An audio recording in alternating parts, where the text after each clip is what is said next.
बिस्मिल्लाहिर्रहमानिर्रहीम। अस्सलामु अलैकुम वरहमतुल्लाहि वबरकातुहू।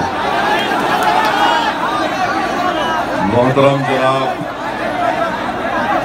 बरादरन खालिद गुड्डू साहब, जो मजलिस इत्तेहादुल मुस्लिमीन के भिवंडी वेस्ट के उम्मीदवार हैं,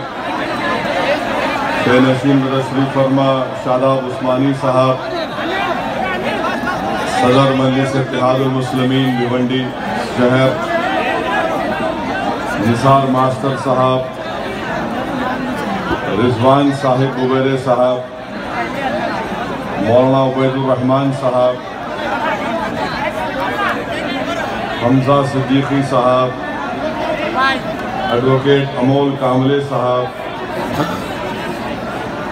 सैफुद्दीन अंसारी साहब, उत्तर प्रदेश के मजलिस इत्तेहादुल मुस्लिमीन के सदर मोहतरम जनाब शौकत अली साहब, मेरे मजलिस रुखा बुजुर्गान मिल्लत, नौजवान साथियों, मेरी इज़्ज़तदार माँ और बहनों, मेरे अजीज़ दोस्तों और बुजुर्गों, मैं आपके दरमियान में इसलिए खड़ा हूँ कि आपसे गुजारिश करने के लिए कि 21 अक्टूबर के दिन आप तमाम से मेरी पुरजोर अपील है कि आप अपना एक वोट मजलिस इत्तेहादुल मुस्लिमीन के उम्मीदवार मोहतरम जनाब खालिद गुड्डू साहब के हक़ में अपना वोट देकर उनको कामयाब करिए। ये मजलिस इत्तेहादुल मुस्लिमीन के उम्मीदवार है। दूसरी बात ये है कि किसी नागुहानी वजूहात की बिना पर और किसी हद तक एक साजिश के तौर पर भी जनाब खालिद गुड्डू साहब को इंतखाबी निशान नहीं मिला जो हम चाहते थे, मगर मैं आपसे अपील कर रहा हूँ कि खालिद गुड्डू साहब का भिवंडी वेस्ट में बैट का निशान है और इस निशान पर अपना बटन दबाकर आप मोहतरम जनाब खालिद गुड्डू साहब को कामयाब करें। तीसरी बात यह है मेरे अजीज दोस्तों और बुजुर्गों, मैंने हर जगह पर मेरी आपसे गुजारिश ये है कि भिवंडी शहर में 2 सीटें हैं और ये दोनों सीट पर एक कसीर तादाद में यहाँ पर अक़लियतों की, दलितों की, वंचित समाज की, मजलूम अवाम की एक तादाद बसती है। और मैं कई बरसों से भिवंडी को आ रहा हूँ और यहाँ की जो बल्दी सहूलतें हैं वो आवाम को मुहैया नहीं की जाती। और अफसोस इस बात का है कि सारी दुनिया में भिवंडी शहर मशहूर है तो अपने पावर लूम की वजह से, और आज वो पावर लूम को बंद करने की एक मंसूबाबंद कोशिशें की जा रही है, जिसका जिक्र अभी खालिद गुड्डू साहब ने किया कि एक पावर कंपनी है जिसका नाम टोरेंट है और वो पावर कंपनी नहीं बल्कि एक माफिया बन चुकी है। और ये टोरेंट कंपनी कांग्रेस के, बीजेपी, शिवसेना के लोगों को सुना गया है कि हर हफ्ते के दिन इनको मिठाई का डब्बा पहुंचता है। मालूम हुआ कि टोरेंट कंपनी बिजली देने के बजाय ये तमाम दीगर सियासी पार्टी के जिम्मेदारों को मिठाई के डब्बे में किसी में गुलाब जामुन तो किसी में लड्डू होते हैं। मैं आज आपके इस जलसे से, इंतखाबी जलसे से आपसे वादा कर रहा हूं कि ये पावर कंपनी जो भिवंडी की आवाम के लिए एक अजाब बन चुकी है, यहाँ के कारोबार करने वालों को बर्बाद करने का एक तरीका बना चुकी है। मैं जिम्मेदारी से आपसे इस बात का वादा कर रहा हूँ कि अगर आप मुत्तहदा तौर पर मोहतरम जनाब खालिद गुड्डू साहब को यहाँ का MLA बनाकर महाराष्ट्र की विधानसभा में भिजाएंगे तो इंशाअल्लाह ताला ये टॉरेंट कंपनी का पावर मैं खुद बंद करूंगा इंशाअल्लाह। तो मेरी आपसे गुजारिश है कि खालिद गुड्डू को कामयाब करिए। और खालिद गुड्डू साहब को मैंने मजलिस इत्तेहादुल मुस्लिमीन में आने की दावत दी। मैंने खालिद गुड्डू से कहा कि मेरे भाई, कब तक तुम उन लोगों का साथ दोगे जिन्होंने हमारा खून चूसा, जिन्होंने हमसे इंसाफ नहीं किया। मैंने खालिद गुड्डू से कहा कि आओ और क़यादत करो, लीडर बनो और MLA बनकर भिवंडी की ग़यूर आवाम की एक बेबाक आवाज़ महाराष्ट्र की विधानसभा में बनो। और मेरी आपसे इल्तिजा है कि आप तमाम लोग मुत्तहदा अपने वोट का इस्तेमाल करिए।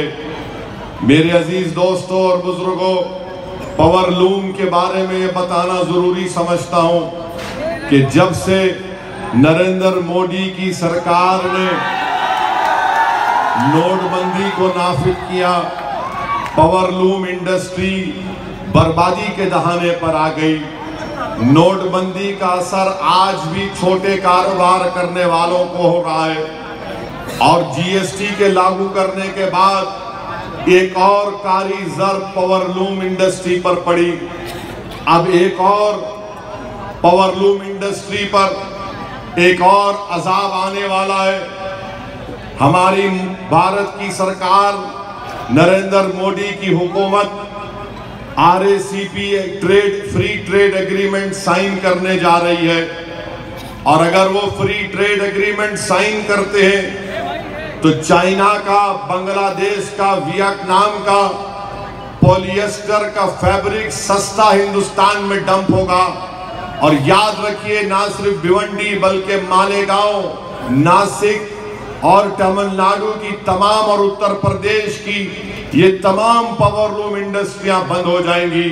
मैं आपसे एक इजाजत चाहता हूं, क्योंकि हजारों का मजमा आज के इस इंतखाबी जलसे में मौजूद है। मैं आपसे करारदार को आपके सामने एक रेजोल्यूशन को पेश करता हूं कि रेजोल्यूशन ये है कि हम भारत की हुकूमत से, नरेंद्र मोदी से इस बात का मुतालबा करते हैं कि RACP जो फ्री ट्रेड एग्रीमेंट भारत की हुकूमत साइन करने जा रही है उसमें टेक्सटाइल को उससे मुस्तस्ना रखें, क्योंकि हमको हमारी पावर लूम की इंडस्ट्री को बचाना है। क्या आपको ये मंजूर है? अगर मंजूर है तो मैं नारा लगाऊंगा, अब उसका मंजूरी का नारे में जवाब दीजिए कि नारे तकबीर, नारे तकबीर। हम उम्मीद करते हैं कि हिंदुस्तान के प्रधानमंत्री यहाँ के भिवंडी के गरीब आवाम की आवाज को सुनेंगे और जो RACP का फ्री ट्रेड एग्रीमेंट साइन होगा उसमें टेक्सटाइल से इसको मुस्तस्ना रखेंगे। मुझे उम्मीद करना ही पड़ेगा कि भारत के प्रधानमंत्री सुनेंगे, मगर नहीं मालूम वो आजकल सुना गया कि बड़े बड़े इंडस्ट्रियलिस्ट की आवाज सुनते हैं। मेरे अजीज दोस्तों और बुजुर्गों, मैं आपके सामने जिम्मेदारी के साथ अर्ज करना चाहता हूं कि कल या परसों मिस्टर मोदी महाराष्ट्र के जलगांव में तकरीर कर रहे थे और तकरीर के दौरान उन्होंने कहा कि हमारी सरकार ने ट्रिपल तलाक का कानून बनाया और उन्होंने चैलेंज किया कि दोबारा ट्रिपल तलाक के कानून को खत्म करके दिखाओ। हिंदुस्तान के वजीर आजम, जब आप चैलेंज पेश करते हैं तो हमको उस चैलेंज को कबूल करना पड़ता है, क्योंकि खर्जा बाकी रखना ये मेरी फितरत में नहीं है। मैं आपको बताना चाहता हूं, हिंदुस्तान के वजीर आजम के महाराष्ट्र के मुस्लिम अक़लियत का मसला सिर्फ ट्रिपल तलाक नहीं है। अगर आप ये समझते हैं कि मुसलमानों से और मुस्लिम महिलाओं से आपने इंसाफ किया, तो ये आपकी गलत सोच है, ये आप झूठ कह रहे हैं। अगर आप मुसलमानों से, मुस्लिम महिलाओं से इंसाफ करना चाहते हैं तो हिंदुस्तान के वजीर आजम, मैं महाराष्ट्र के मुस्लिम अक़लियतों की तरफ से बहैसियत लीडर नहीं बल्कि यकीनन उनके रहबर होने का दावा करते हुए आपसे मुतालबा करता हूं कि जब आप मराठाओं को रिजर्वेशन दिए तो मुसलमानों को क्यों नहीं दे सकते? अगर आरक्षण मराठाओं को मिल सकता है मिस्टर मोदी, तो फिर मुसलमानों को भी मिलना चाहिए। क्योंकि अगर आप सच्चे हैं, आप ही ने तो कहा था ना कि मेरी सरकार सबका साथ सबका विकास की बात करती है, तो ये कौन सा इंसाफ है कि विकास सिर्फ मराठाओं का होगा और विकास मुस्लिम अक़लियत का नहीं होगा? आरक्षण महाराष्ट्र के मुसलमानों को मिलना उनका बुनियादी हक है। ये इंसाफ का मुतालबा है कि महाराष्ट्र के गरीब मुसलमानों को, उनमें जो 55 बिरादरियां हैं, उनको आरक्षण मिलना चाहिए। इसलिए मिलना चाहिए कि कितने मुस्लिम आईएएस ऑफिसर महाराष्ट्र में बताओ, कितने मुस्लिम आईपीएस ऑफिसर महाराष्ट्र में है बताओ, कितने ग्रुप 1 ऑफिसर मुस्लिम अक़लियत के बताओ। मेरे अजीज दोस्तों और बुजुर्गों, सबसे ज्यादा किराए के घर में रहने वाले दलितों के बाद मुस्लिम अक़लियत है। सबसे ज्यादा कच्चे घरों में जिंदगी गुजारने वाले दलितों आदिवासियों के बाद मुस्लिम अक़लियत है। सबसे ज्यादा जिनके पास अगर किचन नहीं है तो वो मुसलमान है। बताओ फिर इतने सब development indicators, social indicators backwardness को प्रूव करते हैं, और हिंदुस्तान का संविधान जिसको हमारे प्रधानमंत्री ने प्राइम मिनिस्टर का ओथ लेने से पहले उस बाबा साहिब अम्बेडकर के बनाए हुए संविधान को उठाकर दुनिया के सामने अपनी आंखों को और मुंह से उसको चूमा। मिस्टर मोदी, अगर संविधान का पासो लिहाज आपके पास है तो मैं और आपकी तरफ से मुतालबा करता हूं कि आप महाराष्ट्र के मुसलमानों को आरक्षण दो। उन लोगों को दो जिनकी 55 जात बरादरियों का जिक्र महमूदुर रहमान कमेटी में हुआ। मगर हमारे वजीर आजम क्या समझते हैं कि नहीं, मुसलमानों का मसला सिर्फ ट्रिपल तलाक का है, हमारा मसला ट्रिपल तलाक का नहीं है। ये बीजेपी आरएसएस वाले बोलते कि मुसलमान बहुत शादियां करते, ये भी झूठ है, क्योंकि असदुद्दीन ओवैसी एक करके परेशान है। अब जिसके पास नहीं है उनको तो हैप्पी है, उनको तो खाली बोलते रहते। जिसके पास है, जिसके घर में है, उनको मालूम जिम्मेदारी क्या है, जिम्मेदारी का एहसास है। अच्छा, ये जो बीजेपी के लोग बोलते हैं कि आरएसएस के खास तौर से लोग बोलते हैं कि बहुत शादियां करते, अरे पापियों, तुमको एक मिसाल दे रहा हूं। महाराष्ट्र बैंक का जो स्कैम हुआ अभी, एमपीसी बैंक का स्कैम हुआ ना, बैंक का वो बैंक का एमडी, उसको इश्क हो गया अपने काम करने वाली के साथ, उनसे इश्क हो गया। तो उन्होंने क्या किया मालूम आपको?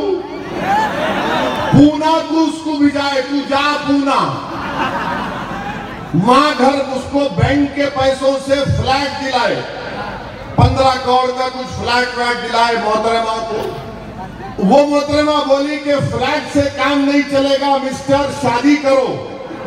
तो वो बैंक का एमडी जो कई हजार करोड़ का गबन किया एमपीसी बैंक का, पीएमसी बैंक का, वो पूना जाकर मजहब बदल दिया क्या किया? अपने आप को मुसलमान बन के बोला क्या जा तेरी दूसरी शादी करता हूं।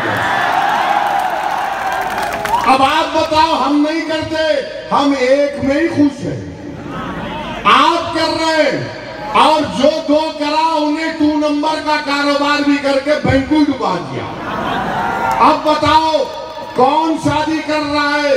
पूरा बैंक डुबा दिए।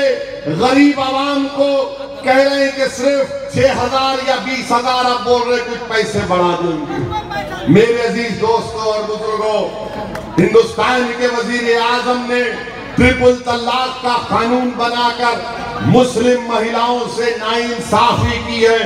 मुस्लिम महिलाएं सबसे ज्यादा पीड़ित हैं।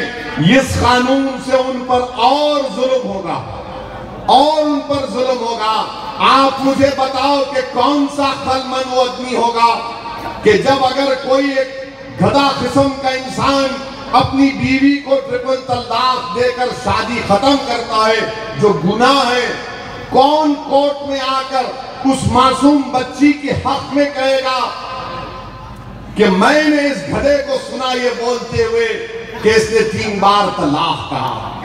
उस मासूम औरत का कौन साथ देगा? और ये अजीबोगरीब कानून बनाए कि अगर इस मुसलमान पर यह कानून लगता है और किसी गैर मुस्लिम पर लगता है, तो अगर कोर्ट सजा देगा तो मुसलमान को 3 साल की सजा और गैर मुस्लिम को 1 साल की सजा। और हैरत अंगेज बात यह कि अगर कोर्ट सजा देती है तब भी शादी नहीं टूटती। हजरत अल्लामा मौलाना फजीलतुल शेख हजरत मोदी का बना हुआ कानून कि बीवी के कंप्लेन पर के शौहर ने ये कहा तब भी शादी नहीं टूटती। और अगर कोर्ट उसको जेल को भिजाती है 3 साल तक, तो 3 साल तक शादी में बीवी निकाह में बरकरार। और जब वो जेल से निकलेगा तो मिस्टर मोदी ये उम्मीद करते हैं कि जब वो जेल से वो नाखलक गधा निकलेगा तो बीवी फूल का हार, बैंड बाजा, ऑर्केस्ट्रा और गाना ये चलेगा कि बहाओ फूल बरसाओ मेरा गधा आया है। 3 साल तक औरत महरूम रहेगी। क्यों रहेगी?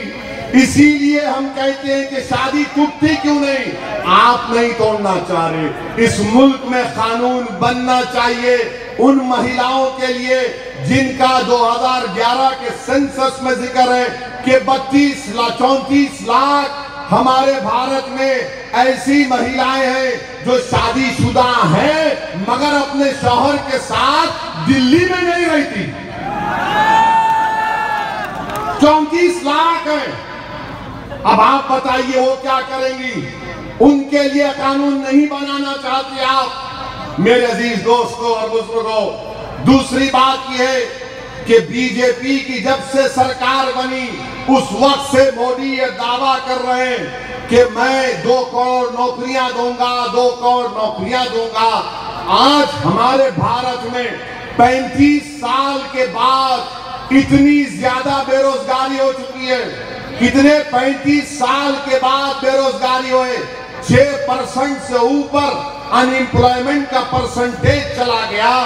जीएसटी कारोबार को बर्बाद कर रही है। नोटबंदी कारोबारों को तबाह कर दिया और हमारा जीडीपी 5% हो गया। और आज जिस हिंदुस्तानी को बनर्जी को नोबेल प्राइज मिला वो कहता है कि हिंदुस्तान की इकोनॉमी डुलडुल मुलमुल डुलडुल मुलमुल डुलडुल मुलमुल है। अब आप बताइए, अब आप बीजेपी और शिवसेना से पूछेंगे अरे भाई नौकरी कहां गई, तो मोदी बोलेंगे 370 नहीं निकाला मैं। आप पूछेंगे कारोबार बंद हो गया, इंडिया पाकिस्तान, और कुछ पूछेंगे टेररिज्म। अरे असली मुद्दों पर तो बात करो ना। तुम असली मुद्दों पर बात ही नहीं करना चाहते और हमारे भारत का ये हाल इन्होंने कर दिया। पूरी इकोनॉमी बर्बादी के दहाने पर जा रही है। और ये लोग, इनका एक मंत्री क्या कहता है मालूम आपको? मुंबई को आए थे भारत के इंफॉर्मेशन मिनिस्टर मुंबई को आकर कहा, किसी सहाफी ने इनसे पूछा कि नौकरियां नहीं है, इकोनॉमी बर्बाद हो रही है, तो मरकजी वजीर IMB ने कहा झूठ कह रहे हैं। कहा कि 2 अक्टूबर के दिन 3 पिक्चर रिलीज हुई और एक ही दिन में 120 करोड़ का धंधा किया। अब आप इनकी काबिलियत देखिए, पिक्चर का धंधा देखकर कह रहे हैं कि कारोबार अच्छा है। अगर ये बात है तो मैं एक सवाल करना चाहूंगा बीजेपी वालों से, चिढ़ना नहीं, नाराज नहीं होना। पेट में दर्द होगा तुमको, मेरा मकसद एक ही है कि तुम्हारे पेट में और तुम्हारे दिमाग में दर्द हो। मैं इसलिए सवाल कर रहा हूं, मेरे सवाल का जवाब दो कि नरेंद्र मोदी के नाम पे जो पिक्चर बनी थी पार्लियामेंट के इलेक्शन में, वो कितने पैसे कमाई? मालूम हुआ कि वो तो पिट गई, पिक्चर फ्लॉप हो गई। इसका कोई जिक्र ही नहीं करते।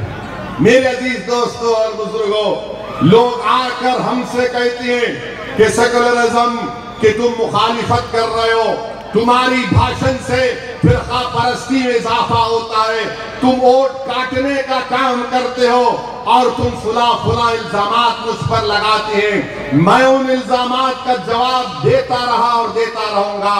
मैं आपको बताने आया हूं, भिवंडी की आवाम को बताने आया हूं, जहां पर दोनों असेंबली सीटें हैं। मैं आपको पैगाम देने आया हूं कि औरंगाबाद की गयूर आवाम ने मुत्तहिद होकर, एक होकर कांग्रेस को खत्म करके वहां से इम्तियाज जलील को अपना MP बनाकर हिंदुस्तान की पार्लियामेंट में भेजा। तो कोई मायूब बात नहीं है, कोई ताज्जुब की बात नहीं है कि भिवंडी से खालिद भी कामयाब हो और रईस भी कामयाब हो, इंशाअल्लाह ताला। दोनों की कामयाबी मुमकिन है। अगर हम एक MP की सीट पर कामयाबी हासिल करते हैं तो क्या 2 असेंबली की सीट नहीं जीत सकते हम लोग? ये आपको फैसला करना है। मैं आपसे पूछ रहा हूं, क्या तुम कामयाबी दिलाओगे मेरे भाई, मेरे बुजुर्गों? क्या आपकी सरपरस्ती हासिल होगी? मैं आपसे अपील करने आया हूं कि अपने दिलो दिमाग से ये कांग्रेस की मोहब्बत को निकालो। अब कांग्रेस खत्म हो चुकी है, अब कांग्रेस नहीं उठने वाली है, अब कांग्रेस टाई फिट हो गई, अब कांग्रेस खत्म हो गई। और इसकी मिसाल दे रहा हूं कि अगर आप खालिद गुड्डू को वोट देंगे, आपका वोट उसकी कीमत होगी, उसकी आवाज होगी, और वो आवाज इन मजलूमों की एक आवाज बन के महाराष्ट्र के विधानसभा में गूंजेगी। कांग्रेस को वोट देंगे, कांग्रेस को वोट देंगे तो बीजेपी की कामयाबी होगी। बीजेपी शिवसेना को रोकना है तो खालिद गुड्डू को कामयाब करना पड़ेगा। और पार्लियामेंट के इलेक्शन में क्या हुआ था? पार्लियामेंट के इलेक्शन में हाँ हिलना है बेटा, हिलना है, अब हिलना ही है। यहां से झूलना है। बहुत बहुत तुम ठहरे रहे, अब सबको हिला के रख दो इंशाअल्लाह ताला 21 तारीख को। वो तमाम जो इख्तिदार के जालिमों के महले, उनकी बुनियादों को हिला के रख दो। भिवंडी में एक नए इनकलाब को बर्पा करना है आपको जमहूरी तरीके से। पार्लियामेंट के इलेक्शन में क्या हुआ? क्या आप तमाम ने मिलकर कांग्रेस को वोट नहीं दिया? मैंने शर्मानो को कुछ नहीं होता, हाथ उठा के बोलो, दिए नहीं दिए? हाथ उठाओ, टीचर कुछ नहीं करते, उठाओ, डरना नहीं। उसके बावजूद भी कैसा जीता बीजेपी का? कहां गया कांग्रेस का वोट? कांग्रेस का जो वोटर था वो मोदी को बोला कि मुझे राहुल नहीं पसंद, मुझे मोदी पसंद। और हमारा प्रॉब्लम यह है कि नहीं मियां, वो जिंदा रहना है, क्या करेंगे? अरे 70 साल से अगर हम जिंदा हैं तो क्या कांग्रेस की वजह से जिंदा हैं या अल्लाह के फजलो करम से जिंदा हैं? अगर 70 साल से हरारत कर रहे हैं तो सदका है नबी करीम सल्लल्लाहु अलैहि वसल्लम का, किसी कांग्रेसी का सदका नहीं है, किसी कांग्रेसी का मोहताज नहीं है।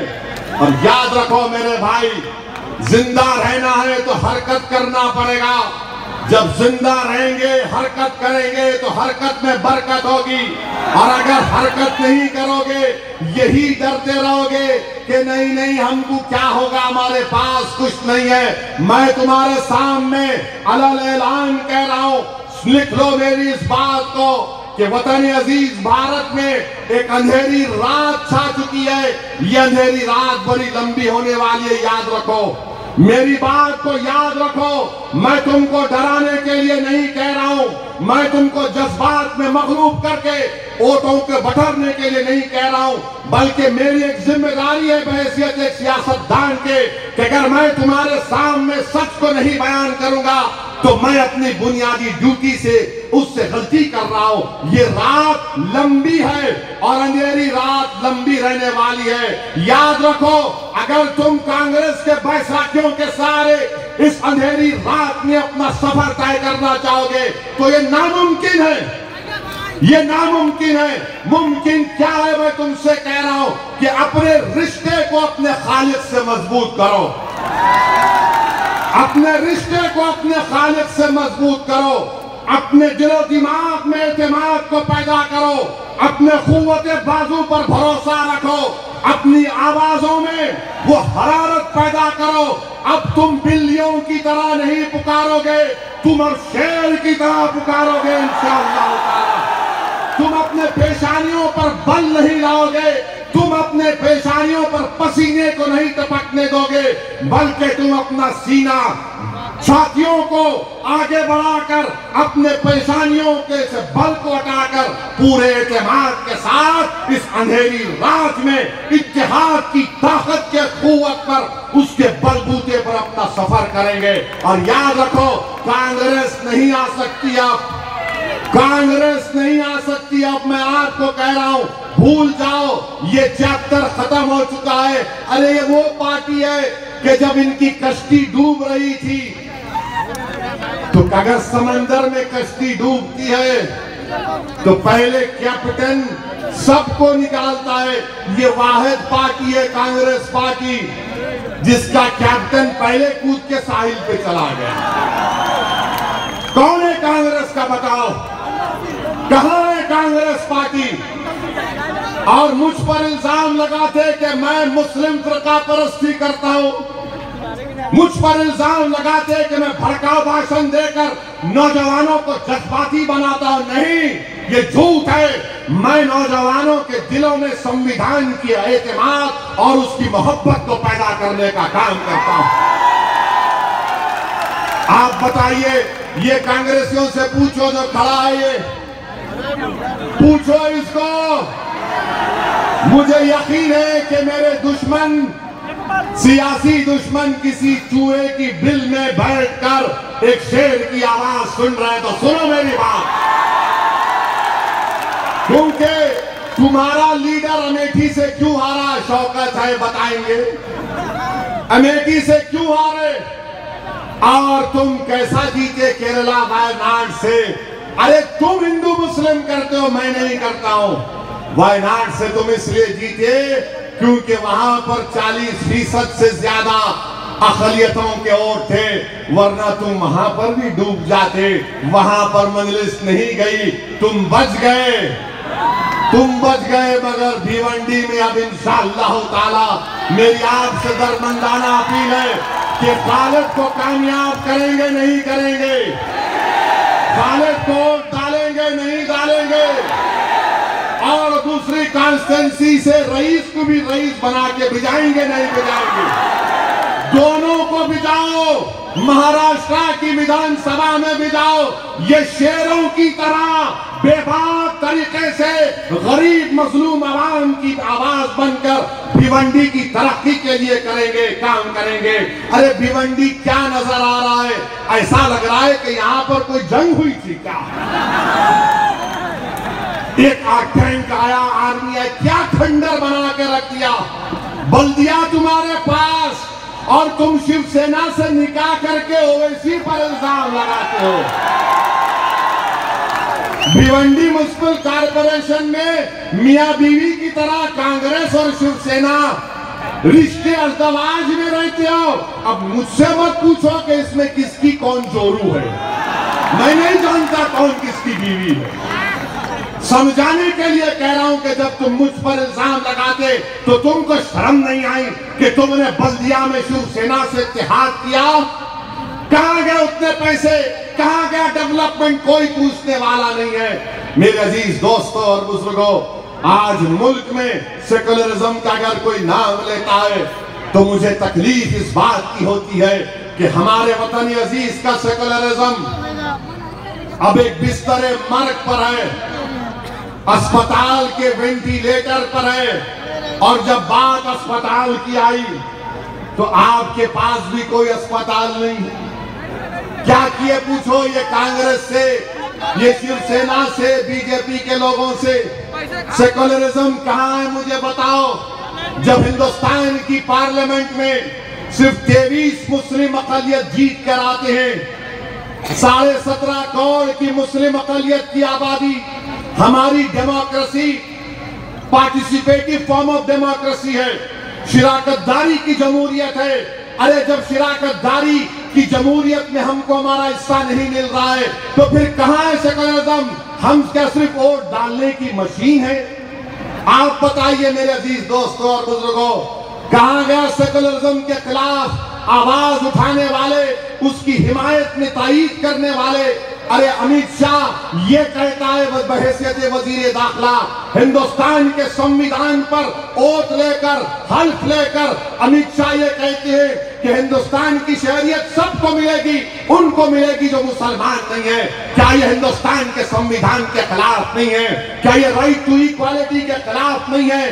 क्या ये आर्टिकल 15 के खिलाफ नहीं है? अरे कौन आवाज उठा रहा है? क्या कांग्रेस आवाज उठा रही है? बताओ, एक ही पार्टी है, ये दीवानों की पार्टी मजलिस इत्तेहादुल मुस्लिमीन है जो आवाज उठा रही है। मेरे भाई, ये कांग्रेसियों को बताओ, तुम मेरी आवाज तुम सुन रहे हैं तो सुनो, तुम इतने झूठे और मक्कार हो कि जब हिंदुस्तान की पार्लियामेंट में नरेंद्र मोदी ने टेररिज्म को और के खिलाफ टेररिज्म के लिए एक नया कानून लेकर तरमीम लाई और गंदा तरमीम लाई, अब दिल्ली में बैठकर कोई भी एक लिस्ट निकाल सकता है और लिस्ट में ये कह सकता है कि फुला जैद बकर का नाम और ये पूरे के पूरे टेररिस्ट हैं।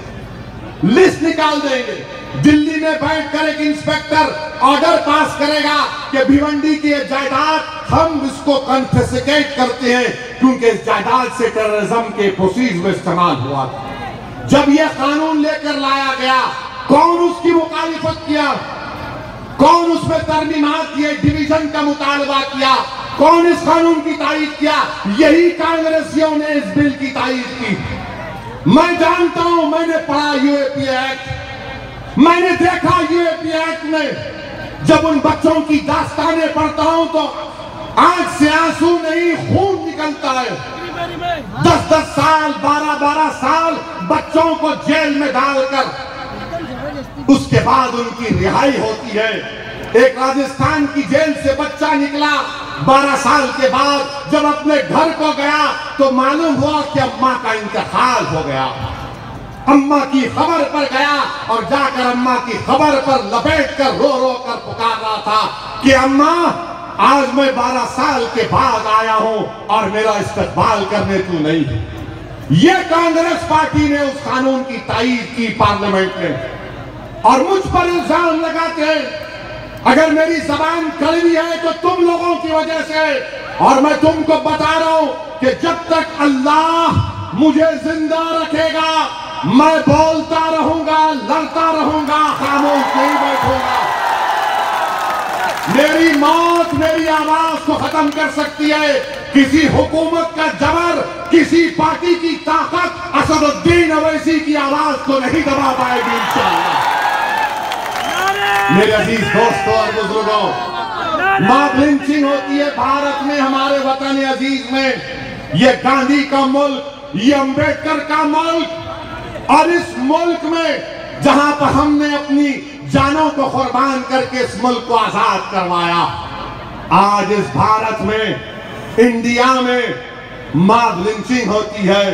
सुनो भिवंडी की आवाम, मैं तुमसे कह रहा हूं कि मुझे झारखंड जाने का मौका मिला, रांची गया था, जलसा हुआ और जलसे के बाद दूसरे दिन सुबह में रांची के मजलिस इत्तेहादुल मुस्लिमीन के सदर हुब्बान मलिक साहब आकर कहा कि असद साहब जरा खानदान वाले सुबह से बैठे मिल लीजिए। मैंने कहा बुलाइए। तो अंदर आने के बाद मुझसे कहा गया कि ये तबरेज अंसारी के अफराद खानदान के लोग हैं, ये तबरेज अंसारी की बीवी है जो बेवा हो चुकी है।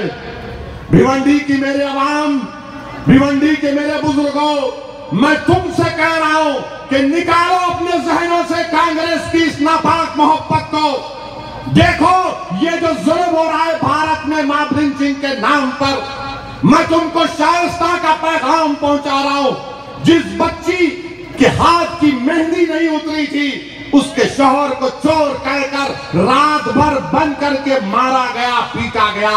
नौजवानों, मेरी तकरीर को रिकॉर्ड करने के बजाय तबरेज का वीडियो देखो।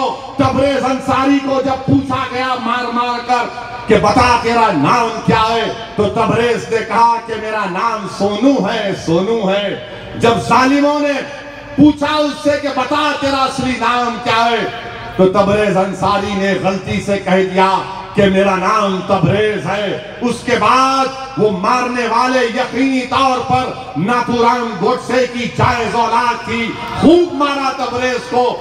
9 घंटे किसी को मारते, बताओ आप, 9 घंटे किसी को मारते। कहां गया हिंदुस्तान में इंसानियत, कहां गई? बच्चे देख रहे तबरेज अंसारी को मार रहे हैं, खवातीन ठहरिए तबरेज को मुंह पर मार रहे हैं और उससे कहा जा रहा है बोल, ये नारा लगा, ये नारा लगा, ये नारा लगा। मगर तबरेज की रूह तुमको पुकार कर कह रही है कि खबरदार, मौत भी आ जाए मगर अपनी जबान पर शिर्क के कलमात को अदा नहीं करना। तबरेज को सुबह पुलिस स्टेशन लेकर गए, बड़ी मुश्किल से हमारी बेटी शाइस्ता ने उससे मुलाकात की, तो तबरेज ने एक ही बात कही कि थोड़ा पानी पिलाओ, अस्पताल को लेकर चलो वरना मैं मर जाऊंगा। वहां पर भी तासुबियत का मुजाहरा किया गया और कोर्ट से तबरेज को जेल भिजा दिया गया। एक दिन में तबरेज की मौत हुई। पोस्टमार्टम की रिपोर्ट आई तो मालूम हुआ कि तबरेज अंसारी के सर में जो खोपड़ी होती है इंसान के, वो 3 जगह से फ्रैक्चर हो गई। अब बताओ कहां है सेकुलरिज्म? कौन गया तबरेज की मदद करने? हुब्बान मलिक मजलिस का सदर गया। किसने जाकर तबरेज के घर में कहा कि ये मेरे पास 50,000 रुपये हैं, इसको आप रख लो? हुब्बान मलिक मजलिस ने किया। अरे कहां थी कांग्रेस? झारखंड में रांची में कोई कांग्रेस का लीडर गया तो बताओ मुझे। मजलिस गई वहां पर, कांग्रेस इसलिए नहीं गई क्योंकि कांग्रेस को डर था कि दूसरों के वोट हमको नहीं मिलेंगे, अक्सरती तबके के वोट नहीं मिलेंगे। तुम वोट की राजनीति करते, मैं नहीं करता हूं, मैं इंसानियत की राजनीति करता हूं। और अगर तबरेज की जगह किसी गैर मुस्लिम मेरे हिंदू भाई का भी नाम होता तो इसी जज्बात के साथ ओवैसी कहता वो बात हो। मेरे अजीज दोस्तों और बुजुर्गों, ये आप अंदाजा लगाओ, ये हमारे भारत देश में ये हो रहा है। और लोग आकर आरएसएस के सर संचालक कहते हैं कि मॉब लिंचिंग नहीं होती, मॉब लिंचिंग नहीं होती, ये कोई मगरबी मुल्क का मामला है। मिस्टर मोहन भगवत, झारखंड में अलीमुद्दीन अंसारी के कातिलों को, जिसको सरे बाजार रोड पर मारकर उसका वीडियो निकाला गया था, वो अलीमुद्दीन अंसारी के कातिलों को कोर्ट ने सजा दी तो बीजेपी का मिनिस्टर ने हाई कोर्ट से बेल के बाद उसको फूल का हार पहनाया उन लोगों को। और आप आकर हमको सेकुलरिज्म का आईना दिखाते हैं। कभी अपना आईना देख लो, बहुत बदनुमा तुमको नजर आएगा तुम्हारा चेहरा। मेरे अजीज दोस्तों और बुजुर्गों, मैं आपसे अपील करने आया हूं कि आप 21 तारीख के दिन मेरे भाई खालिद गुड्डू को कामयाब करिए। इंतखाबी निशान बैठ है और दूसरी सीट से रईस शेख को कामयाब करिए। मैं इस उम्मीद से जा रहा हूं, मुझे नाउम्मीद मत करना मेरे भाई, मुझे नाउम्मीद मत करना। मैं आपसे कह रहा हूं कि अपनी आवाज को महाराष्ट्र की विधानसभा में भिजाना है, अपनी ताकत को भिजाना है। और याद रखो, अगर तुम इसी तरह दिमाग में सोचते रहोगे अरे कुछ नहीं होगा, डरने और घबराने की जरूरत नहीं है। अल्लाह हमारे साथ है, हिंदुस्तान का संविधान हमारे साथ है। और मैं आपसे कह रहा हूं कि एक एक वोट का इस्तेमाल करो खालिद के लिए, और ये समझो कि तुम खालिद हो, आप खालिद हैं, हर बच्चा खालिद है, हर बुजुर्ग खालिद है, हर माँ ये समझे कि खालिद मेरा बेटा है। निकलो और अपनी आवाज को हिंदुस्तान की पार्लियामेंट में पहुंचाओ। अस्सलाम वालेकुम व रहमतुल्लाहि व बरकातहू।